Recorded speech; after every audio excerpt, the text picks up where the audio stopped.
Dako naman tayo sa Ilagan, Luzon. Naka-alerto ngayon ng mga otoridad sa Cagayan Valley Region dahil sa banta ng bagyong isang at habagat.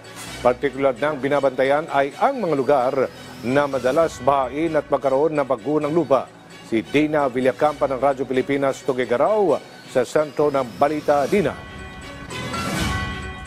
Naka-alerto ngayon ang halos 70 barangay sa Lambak, Cagayan, partikular na sa Cagayan Province at Nueva Vizcaya mula sa banta ng landslide at pagbaha dulot ng bagyong isang.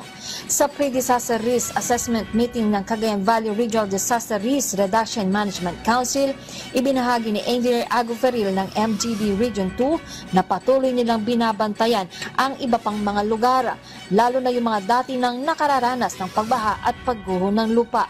Una na rin nakapag-preposition ng family food packs ang DSWD sa lahat ng probinsya sa Cagayan para sa pangangailangan ng mga maapektuhang residente gaya ng pagkain. Nasa 70,000 FFP ang ipinwesto ng ahensya sa iba't ibang bayan sa Lambak, Cagayan.